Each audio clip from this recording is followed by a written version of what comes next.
farthest fallen. Brad Johnson been really good. That he's kind of taking that next step forward. The lights come on. What have you seen specifically from him, and is he playing just the Sam, or what's he doing for you? Well, he's playing really good right now. He's running around. He's making a lot of plays. He's actually playing the Sam as well as the Buck. We're just kind of moving him around.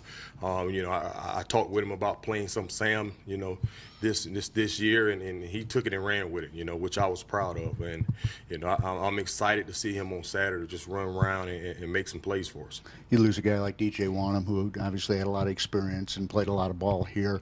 How do we replace that, and who are the guys we should look for? I don't know if you replace a DJ Wanham. I think you just kind of your next guy step up. You expect something from the younger guys and the older guys. They got to step up and try to fill those shoes, if so to speak. But I'm excited about the guys that we got coming. Tell us about JJ and Emery a little bit, just how he's come on and what you've seen from him, and can he be that pass rusher that we need so badly? Oh, yeah. JJ's been great, man. He's having a really, really good camp. I challenged him a lot earlier in the summer, and I challenge him every day. I ride him pretty hard, but he has all the intangibles to be a really good player in this league. Size, speed. It's just, me trying to get that consistent play out of him every day. I was just talking with him about approaching practice. I want your last play to look like your first day in practice, and he's done a great job at it. So I'm looking for big things on him, and he's having a really, really good camp. For the average fan who may not know the difference, tell us how a Buck is different than your traditional defensive end. Well, the Buck position, he's a guy, maybe we move him around a little bit. When we go to our 3-4 package, you may see him in a 2-point stance. He may drop into coverage a couple times, and that end is pretty much, he's our 4 down. He's maybe to the close side. Sometimes he may even be to the open side, but he's your true end. He's a hand in the ground type of guy. He's really effective and have to be really, really effective against the run for us.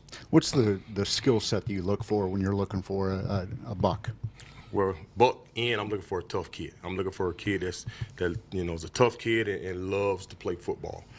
As far as the intangibles, you're looking for the size. My Buck, I'm looking for a pass rusher, guy that can really excel in rushing the passer, but also have hips to be able to move around and play coverage if needed.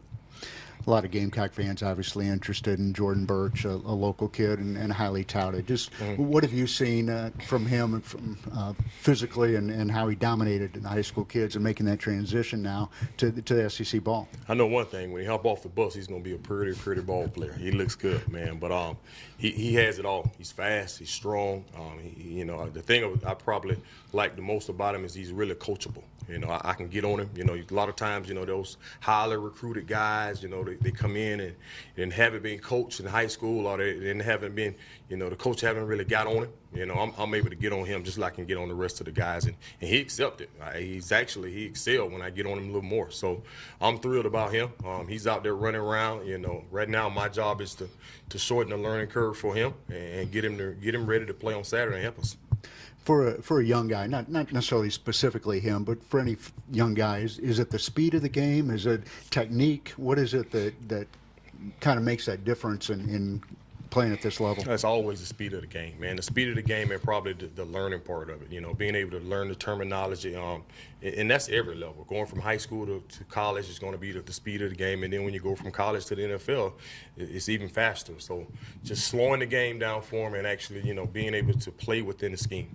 A couple of younger guys, Joe Anderson or Rod Fitton, those guys, where do you see them coming along, and how's their progress going? Well, they're doing good in camp. It's a day-to-day process with those guys. They haven't played a lot of football, but I think their better days are when they get a chance to get out there and go through the motions. Unfortunately, with the pandemic and everything that went on, we had to do a lot of Zoom meetings, so I haven't had a lot of chance to get out with those guys and play football. So I think the more they get out there and practice and play ball, their better days are ahead of them. Is that the case, too, for some of the younger guys, Gilbert Edmond and Tom Hemingway, some of those guys? Oh, yeah. But the way the season's going, man, we're going to need all those guys to help us out. So I'm approaching this thing like everybody's going to play and preparing them all to play. Last question, Coach. I'm just curious, have you talked to DJ Wanham since he made the Vikings and just Tell us about that a little Oh, bit. yeah, man. You know, DJ's my guy, man. So I'm always talking with him. He was excited about it when he got drafted. And the thing I told him, he was excited about it when he signed his contract. And the first thing I told him, okay, let's get ready to go work on the next deal, you know, because it's always going to be a younger guy, a new guy, a faster guy trying to take your spot.